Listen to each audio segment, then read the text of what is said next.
নমস্কার, কেমন আছেন সবাই? আমার প্রতিদিনের রোজ নাম চায় আপনাদের সবাইকে স্বাগত জানাই। সকাল এখন 9টা মতন বাজে। বিলে গেছে ওর ক্রিকেট ক্লাসে, তাহলে তোর 8টা থেকে ক্লাস শুরু হয়ে যায়। আর আমি এসছি এখন ছাদে জল দিতে গাছগুলোকে। আর কয়েকদিন আগে যে আমি গন্ধরাজটা দেখিয়েছিলাম, সেটাতে দুটো ফুল এসছে। আর এত সুন্দর গন্ধ বেরোচ্ছে, হাওয়া দিলে মানে বেলজুই ফুলেরও গন্ধ হয়, কিন্তু সত্যি যে এর নাম গন্ধরাজ তার গন্ধেই বোঝা যায়।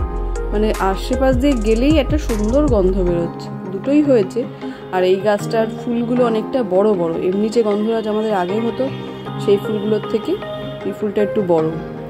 আর এই গাছটার বিশেষত্ব এটাই যে এই গাছটা আমি পুঁতেছি এবার। মানে ওর বাবা কিনে এনে রেখে দিয়েছিল, কিন্তু মানে টবে আর পটিং করার টাইম পাইনি, তার আগে ও বেরিয়ে গেছিল। তো 3-4 দিনও থাকবে না। এই অবস্থায় গাছটা না মানে জল মানে এতটাই গরম ছিল যে, আর পটটাও এত ছোট ছিল যে গাছের মাটিটা শুকিয়ে যাচ্ছিল দিনে 2বার জল দেওয়া সত্ত্বেও। তো দেখছিলাম যে গাছটা হয়তো এবার মরে যাবে। তখন আমি তাড়াহুড়ো করে ওই গাছটা পটিং করেছিলাম, এবং পুরোটাই আমি করেছিলাম। মানে মাটি দেয়া থেকে তার সার যেরকমভাবে প্রসেস করে আর কি টব তৈরি করার জন্য, তো পুরোটাই আমি করেছিলাম। তো ভাবছিলাম যে গাছটা বাঁচবে কিনা। তো যাই হোক, বেঁচেও গেছে আর ফুলও হয়েছে। আর এত মারাত্মক গরম পড়েছে যে কোনো গাছই তো এখন আর ঠিক থাকছে না। এই জারবেরাগুলো, যেগুলো ঠান্ডার গাছ, যেগুলো জারবেরা, তারপর পিটুনিয়া, এগুলো একদমই বাঁচছে না। মানে জারবেরাগুলো একদম শুকিয়ে শুকিয়ে এসছে। একটা দুটো ফুল হচ্ছে, কিন্তু ফুলগুলোও অত ভালো হচ্ছে না। দিনে 2বার জল দেয়া হচ্ছে। তারপরেও তো আমাদের ছাদে পুরো শেড দেয়া, সেরকম রোদ্দুরও পড়ে না, কিন্তু তারপরেও দেখা যাচ্ছে যে শুকিয়ে শুকিয়ে যাচ্ছে। আর এখানে সেই লিলি ফুলগুলো, গোলাপগুলো এখন হচ্ছে খুব শুকনো শুকনো, ছোট্ট ছোট্ট। মানে এত জল দেওয়া হচ্ছে, দিনে 2বার জল দেওয়ার পরে গিয়েও দেখা যাচ্ছে যে গাছগুলো মানে নেতিয়ে পড়ছে। এত গরম না, কি করবে। তাও তো আজকে একটু হাওয়া আছে। কদিন ধরেই তো শুনছি যে বৃষ্টি হবে বৃষ্টি হবে, বৃষ্টি আর হচ্ছে না। এই পিটুনিয়া গাছটা মরে গেছে। এগুলো তো ঠান্ডার গাছ, এত গরম ওরা সহ্য করতে পারে না। এইগুলোও আছে, কিন্তু শুকনো শুকনোই হয়ে এসছে। এখানে অ্যালোভেরা গাছগুলোও রয়েছে। নিচের গাছগুলোতে অনেকগুলো ফুল হয়েছে, তুলতে যাব একটু পরে। নিম গাছটাও আস্তে আস্তে বাড়ছে। আর পেয়ারাগুলোও পাকা পাকা হয়ে এসছে। সেদিনকে যেরকম বাবা বলছিল যে, বিলেকে জিজ্ঞেস করছিল যে প্রথম পেয়ারাটা দিয়ে কি কাকে খাওয়াবি। বিলে তখন বলেছিল যে মামাকে খাওয়াবে। মামা মানে আমাদের বাড়ির টিয়া পাখিটা। 11টা মতন বাজে, বিলে চলে এসছে। ওকে বলেছিলাম যে এই কদিন গরম, এত যেতে হবে না। মানে রোদ্দুরের থেকেও বেশি এত বেশি হিউমিডিটি যে শরীর অসুস্থ হয়ে পড়ছে। কিন্তু ও তো যাবেই। এবার যতটা সম্ভব চেষ্টা করা হয় যে ঠান্ডা জল দেওয়া বা গ্লুকন্ডি দেওয়া, কিন্তু শরীরটাও অস্থির করেই। এবার বাচ্চা বলে হয়তো অতটা বেশি করে না, আর যেহেতু ক্রিকেট খেলার ঝোঁকটাও আছে যেন চলে যায়। কিন্তু আসার পর বুঝতে পারি যে শরীরটা খুব একটা ভালো নেই। আর রোদ্রে তো স্কিন টোনটাই দুটো কালারের হয়ে গেছে এখনই। যতটা অংশ খোলা থাকে সেটা পুরো কালো হয়ে গেছে, জামা পরা থেকে সেটা সাদা আছে।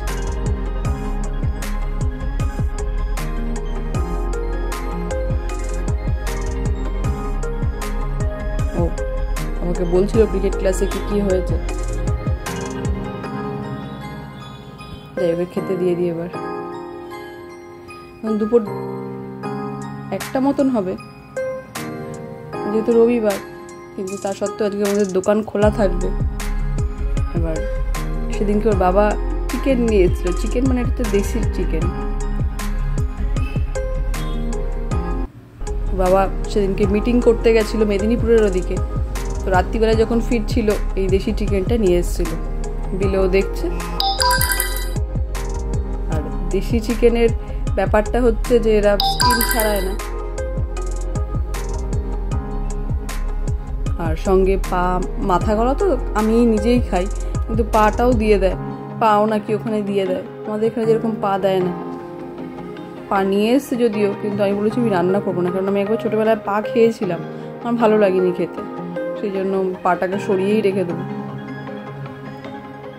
আর যেহেতু একটা স্কিন থাকে এই চিকেনটার মধ্যে, চিকেনটার স্বাদটাও খুব সুন্দর হয়। ধুয়ে রেখে দিয়েছি।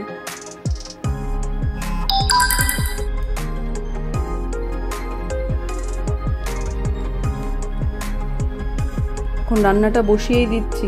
বিলেকে জিজ্ঞেস করলাম যে এখন রান্না করব নাকি রাত্রিবেলায় করব। বিলে বললো যে এখনই করে নাও, যেহেতু দুপুরবেলা যে মাছ হয়েছে ওর মানে অবভিয়াসলি যেটা হয়েছে চিকেন ছেড়ে মাছ খাবে, বলতে যে এখনই করে নাও। আর হাতে কিছু কাজও ছিল, আর চিকেন কষা করতে তো বেশি টাইম লাগে না, ভাবলাম বসিয়ে দিই, হাতের কাজটাও হয়ে যাবে, সঙ্গে সঙ্গে চিকেনটা হয়ে যাবে, মাঝে মাঝে একটু নেড়ে দিলেই হলো।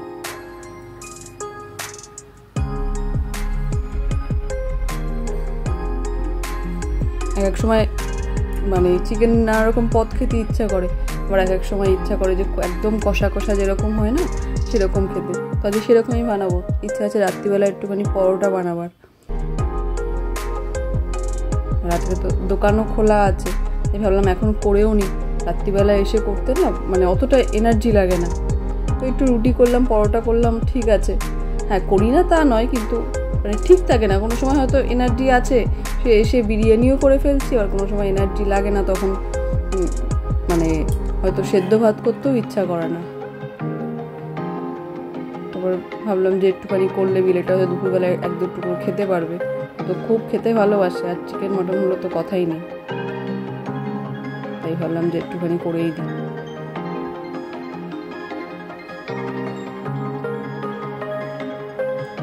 আগে মামার বাড়িতে খুব এরকম, যখন মামার বাড়ি তো গ্রামের দিকে, ওখানে তো আর ওরকমভাবে ব্রয়লার মুরগি বা ব্রয়লার এগুলো পাওয়া যেত না আগে। তো মামার বাড়িতে যে হাঁস মুরগি বেশি পালন করা হতো, তো মোরগ থাকতো, মুরগি থাকতো। এবার যখন আমরা হয়তো যাচ্ছি, তখন হয়তো যে মুরগিটা বড় হয়েছে সেই মুরগিটা দেখে কেটে দেওয়া হতো। তো দেশি মুরগি আগে অনেক খেয়েছি, কিন্তু এখন তো আর পাওয়াই যায় না সেরকমভাবে। আর এখন মানে সবাই মানে ব্রয়লার চিকেনগুলো খেয়ে খেয়ে সবার মনে হয় যে এটা শক্ত লাগে, কিন্তু এটার টেস্ট পুরোপুরি আলাদা। ব্রয়লার চিকেনটা যেরকম সেরকম কোনো টেস্ট লাগে না, এটার টেস্টটা খুব সুন্দর হয়। আর মোরগও খেয়েছি, মোরগ খেতে তো পুরো খাসির মাংসের মতনই লাগে প্রায়, যদি কষিয়ে ওরকম রান্না করা হয়। মোরগটা সেদ্ধ হতে টাইম লাগে। হ্যাঁ, দেশি চিকেনে কি হয় যে মাংসটা একটু কম থাকে, ব্রয়লার মুরগিতে যেরকম চিকেন মানে মাংস অনেক বেশি থাকে, দেশি মুরগিতে সেটা হয় না, হাড়টা বেশি থাকে, হাড়টা একটু শক্তও হয় ব্রয়লার মুরগির থেকে, কিন্তু খেতে ভালোই লাগে। রাত্রির এখন 10টা মতন বাজে। দুপুরে তো চিকেনটা হয়েই গেছিলো, এখন একবার গরম করে নিচ্ছি। তখন তো একটু খেয়েও নিয়েছে বিলে, আর এই সাইডে একটু পরোটাও করছি। আজকে আর পরোটা করতেও ভালো লাগছে না, তাই ভাবলাম গোল গোল করেই করে নিই, তাড়াতাড়িও হবে। আর এত গরম পড়েছে না, মানে এই যে দাঁড়িয়ে আছি অনবরত ঘাম হচ্ছে। আর শুধুমাত্র এটা এখানে ফ্যান নেই তা নয়, ফ্যানের তলা থাকলেও ঘাম হচ্ছে। কিন্তু ওই মাঝে মাঝে খেতে তো ইচ্ছা করে। এক সময় ভাবি যে রাত্রিবেলায় কিছুই করবো না, সেদ্ধ ভাত করবো, আবার এক সময় মনে হয় একটু পরোটা মাংসই হোক। What should be the mindset here to Bangladesh that you can't just drop. কি হচ্ছে? 4 বল 0 রান 4 উইকেট। সব আউট করেছি বাবাকে? হ্যাঁ, বাবাকে আউট করে দিয়েছিস?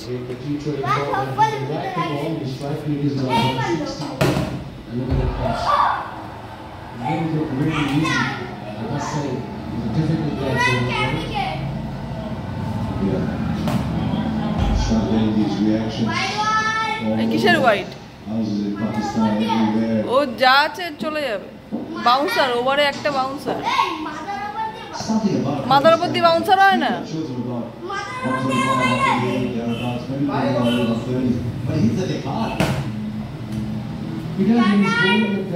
4 রান হয়ে গেল, বোলার অব্দি বল আসলো 4 রান।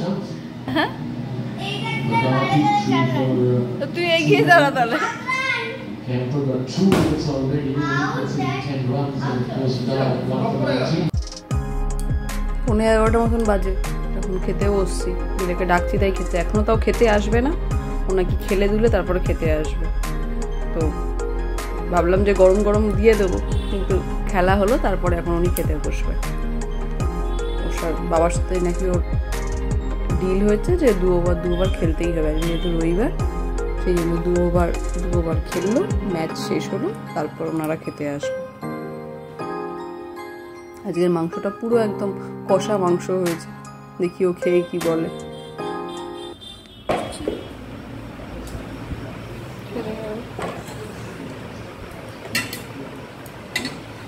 আসছো, ছিঁড়ে দেবো তোকে? হ্যাঁ चल रहा है तभी शुरू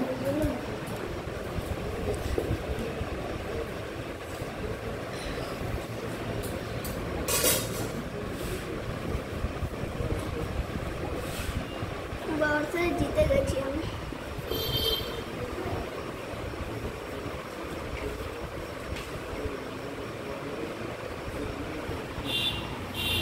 हाँ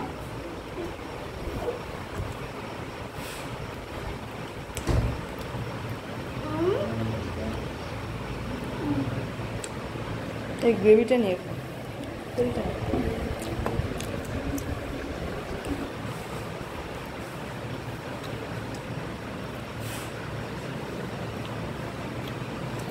কেমন হয়েছে?